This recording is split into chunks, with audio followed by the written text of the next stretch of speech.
شايفين بيدخن ازاي، علشان انا غليت في ساعتها على طول. ولازم اللبن بتاع الرز بتاعك ده يبقى دسم، عشان ايه تاخدي نتيجة حلوة كده وجميلة.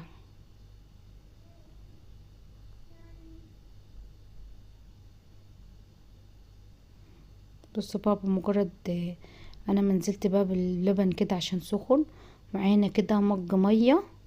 لازم تعملي الرز، لازم تحطي عليه ميه، حتى لو عندك لبن لازم تحطي عليه. ده انا كده حطيت مج ونص ميه على الكيلو اللبن. وده كده بقى انا دخلته الفرن. ده الفرن الغاز بتاعنا يا حبايبي القلب، الفرن البلدي بتاعنا. لو مش متواجد عندك هتدخليه في فرن البوتاجاز عادي.